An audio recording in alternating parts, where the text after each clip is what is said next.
Hello student, युवा computer study channel में आपका स्वागत है। आज बात करते हैं हम अपना जो फर्स्ट यूनिट है। कौन सा यूनिट है अपना? Unit number first. Unit number first में कुछ इंपॉर्टेंट क्वेश्चन है। यदि वो इंपॉर्टेंट क्वेश्चन के अथवे में क्वेश्चन आने वाला है तो ये आएगा। अब इंपॉर्टेंट क्वेश्चन कौन कौन से फर्स्ट यूनिट में, थोड़ा सा वो भी देखते हैं। पहला क्वेश्चन तो आता है अपना कौन सा? रिलेशनशिप। ध्यान रखना, जो रिलेशनशिप है यह कितने प्रकार की होती है? 4 प्रकार की होती है। मैंने इसका एक वीडियो सेपरेट, आप युवा कंप्यूटर स्टडी यूट्यूब चैनल में जाना और वहां पर प्लेलिस्ट बना है। उस प्लेलिस्ट में हर सब्जेक्ट की अलग अलग वीडियो बना के रखा हूं, आप देख लेना, ठीक है ना। तो पहले तो आता है रिलेशनशिप और दूसरा आता है अपना नॉर्मलाइजेशन। ये जो नॉर्मलाइजेशन है इसको भी मैं बहुत अच्छे से समझाया हूँ, इसके टाइप समझाया हूँ, उसकी डेफिनेशन समझाया हूँ, हर चीज एक एक चीज मैं इसमें समझाया कि नॉर्मलाइजेशन क्या होता है, इसका यूज कैसे करते हैं, सब कुछ बताया हूँ, ठीक है ना। जो हमारा नॉर्मलाइजेशन होता है इसकी थोड़ी सी डेफिनेशन देखना। किसी कठिन डेटाबेस को सरलीकरण प्राप्त करना, किसी भी कठिन डेटा को सरल रूप में प्रदर्शित करने की प्रक्रिया को नॉर्मलाइजेशन कहते हैं, ठीक है ना। और इसके 5 प्रकार होते हैं: first NF, second NF, third NF, fourth NF, BSc NF और फिफ्थ एनएफ। ये होते हैं अपने क्या? नॉर्मलाइजेशन के प्रकार होते हैं। यदि इसके अथवे में जो क्वेश्चन आता है ना, क्वेश्चन सरल है, इंपॉर्टेंट है, मोस्ट इंपॉर्टेंट है।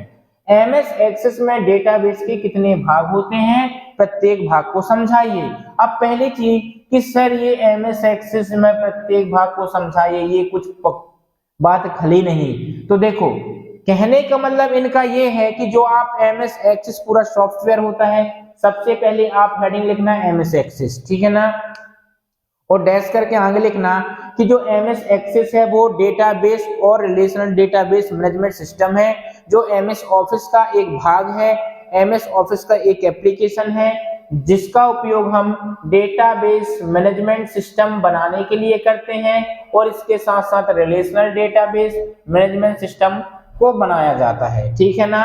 उसे एमएस एक्सेस कहते हैं। इसके अंदर पूरा डेटाबेस तैयार किया जाता है और जो हमारा डेटाबेस तैयार होता है, इसको तैयार करने के लिए हमें कितने भाग यूज करने होते हैं? हमें 6 भाग यूज करने होते हैं। ध्यान रखना, किसी भी डेटाबेस को तैयार करने के लिए हम मैक्सिमम कितने भाग यूज कर सकते हैं?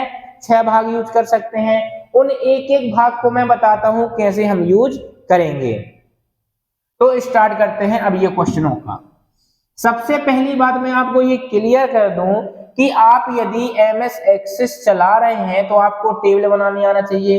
अब ध्यान रखना, जो टेबल हम बनाएंगे वो जो व्यू होते हैं वो 2 ही व्यू से बनता है। जो टेबल बनता है वो किस मेन्यू से बनता है? व्यू मेन्यू से। और व्यू मेन्यू पर जाते हैं तो एक हमको मिलता है बेटा डिजाइन व्यू। कौन सा व्यू मिलता है? एक मिलता है डिजाइन व्यू और दूसरा कौन सा मिलता है? दूसरा मिलता है अपना डेटा शीट व्यू। अच्छा, जो ये डिजाइन व्यू होता है, इस डिजाइन व्यू के अंदर हम किसका निर्माण करते हैं? तो सर बोलोगे फील्ड का निर्माण करते हैं। और डेटा शीट व्यू में किसका निर्माण करते हैं? रिकॉर्ड का निर्माण करते हैं, ठीक है ना। और जब फील्ड और रिकॉर्ड बन जाते हैं तो उसके समूह को क्या बोलते हैं? उसके समूह को बोलते हैं टेबल। और टेबल के अंदर जो डेटा होता है वह किस फॉर्म में होता है? टेबुलर फॉर्म में। और टेबुलर फॉर्म का मतलब क्या होता है? ऐसा डेटा जो फील्ड में भी हो और रिकॉर्ड में भी हो, उसको टेबुलर फॉर्म बोलते हैं। फॉर एग्जांपल, जो टेबल बनेगी मेरी, तो मैं इस प्रकार की एक टेबल का निर्माण करूंगा, ठीक है। ये हमारी क्या है बेटा? टेबल है। मैंने बोला ये सर नेम हो गया, सर नेम, नेम ले लू पहले हमने लिया नेम, दूसरा लिया हमने सर नेम, ओके। फिर यहाँ पर एड्रेस लिया, मोबाइल नंबर लिया। ये सब क्या है? ये सब फील्ड हैं। ध्यान रखना, ये सब क्या है? ये सब फील्ड हैं। और जब हम रिकॉर्ड को ऐड करते हैं तो ये हमारे क्या हो जाते हैं बेटा? ये हमारे हो जाते हैं रिकॉर्ड। ध्यान रखना, ये कहलाते हैं क्या? रिकॉर्ड। जैसे राम, श्याम, मोहन, सोहन, ये सब क्या है? ये रिकॉर्ड है। अब सरनेम, पटेल, एड्रेस, जो भी आपको लिखना हो आप बाकायदे सिस्टमैटिक तरीके से लिख सकते हैं। तो किसी भी डेटा को टेबुलर फॉर्म में दिखाने के लिए जिसका उपयोग करते हैं उसे टेबल कहते हैं। ध्यान रखना, क्या कहते हैं? टेबल कहते हैं। और टेबल को बनाने के लिए हम व्यू मेन्यू पर जाते हैं, और व्यू मेन्यू में यदि हमको फील्ड बनाना है तो किस मेन्यू में जाते हैं? डिजाइन व्यू में जाते हैं। और यदि हमको रिकॉर्ड बनाना है तो किस में जाते हैं? डेटा शीट व्यू में जाते हैं। ये आपको बहुत ही इंपॉर्टेंट है। यदि आप यहां से क्वेश्चन ये भी पूछ लिया कि एक टेबल में फील्ड को कैसे ऐड करते हैं और एक टेबल में रिकॉर्ड को कैसे ऐड करते हैं, तो आप सिंपल आंसर बताना कि किसी भी टेबल में फील्ड को ऐड करने के लिए डिजाइन व्यू का यूज करते हैं और रिकॉर्ड को ऐड करने के लिए डेटा शीट व्यू का यूज करते हैं। ठीक है ना? तो यहां से टेबल हमारा एकदम क्लियर हुआ। और जो टेबल में डेटा स्टोर होता है वो किस फॉर्म में होता है? टेबुलर फॉर्म में होता है। टेबुलर फॉर्म का मतलब क्या होता है? जिसमें फील्ड और रिकॉर्ड दोनों हो बेटा, उसको टेबुलर फॉर्म कहते हैं। ठीक है ना?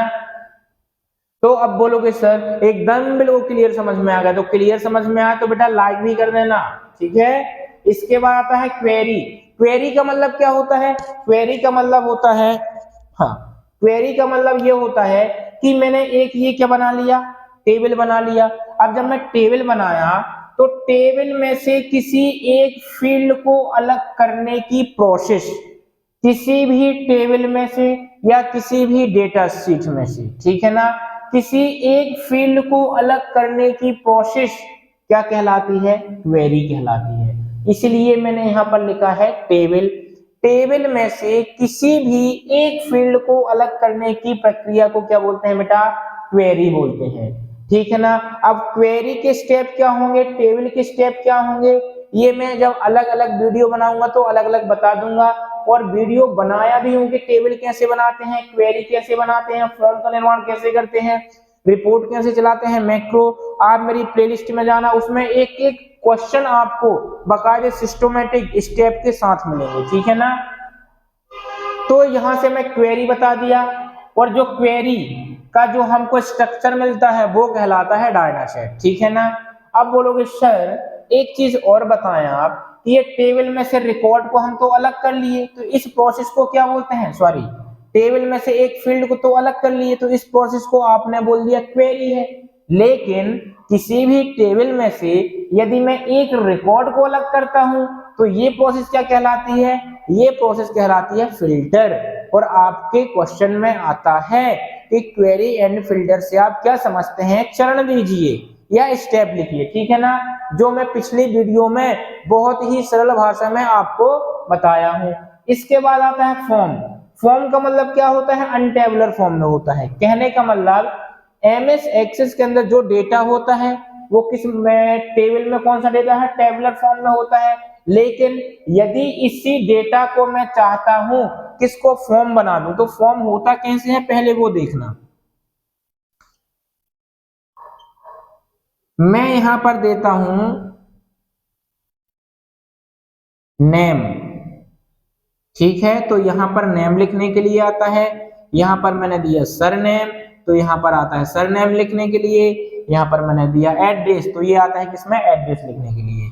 तो किसी भी टेबल के डेटा को यदि फॉर्म में कन्वर्ट करना होता है तो हम क्रिएट मेन्यू में जाते हैं, फॉर्म में क्लिक करते हैं। जैसे ही फॉर्म विजार्ड में क्लिक करते हैं तो आपके सामने पूरा टेबल का डेटा किसमें कन्वर्ट हो जाता है? फॉर्म के रूप में हो जाता है। और ये फॉर्म का जो डेटा प्रदर्शित होता है ये अनटेबुलर फॉर्म में होता है। और अनटेबुलर फॉर्म का मतलब यही होता है कि वो डेटा रो एंड कॉलम में नहीं होता है। ठीक है ना? और जो फॉर्म होता है वो इनपुट का काम करता है, इनपुट डेटा का काम करता है। इनपुट डेटा का काम क्यों करता है? क्योंकि फॉर्म के अंदर हम डेटा भरते हैं, इसलिए इनपुट डेटा का काम करता है। इसके बाद आता है रिपोर्ट। रिपोर्ट का मतलब क्या होता है? किसी भी डेटा शीट या किसी भी टेबल में से एक एक रिकॉर्ड की पीडीएफ या फिर एक रिकॉर्ड कि हम क्या करते हैं? रिपोर्ट। मतलब रिकॉर्ड वाइज रिपोर्ट बनाने के लिए जिस प्रोसेस का यूज किया जाता है बेटा उसे रिपोर्ट कहते हैं। ठीक है ना? मैक्रो क्या होता है?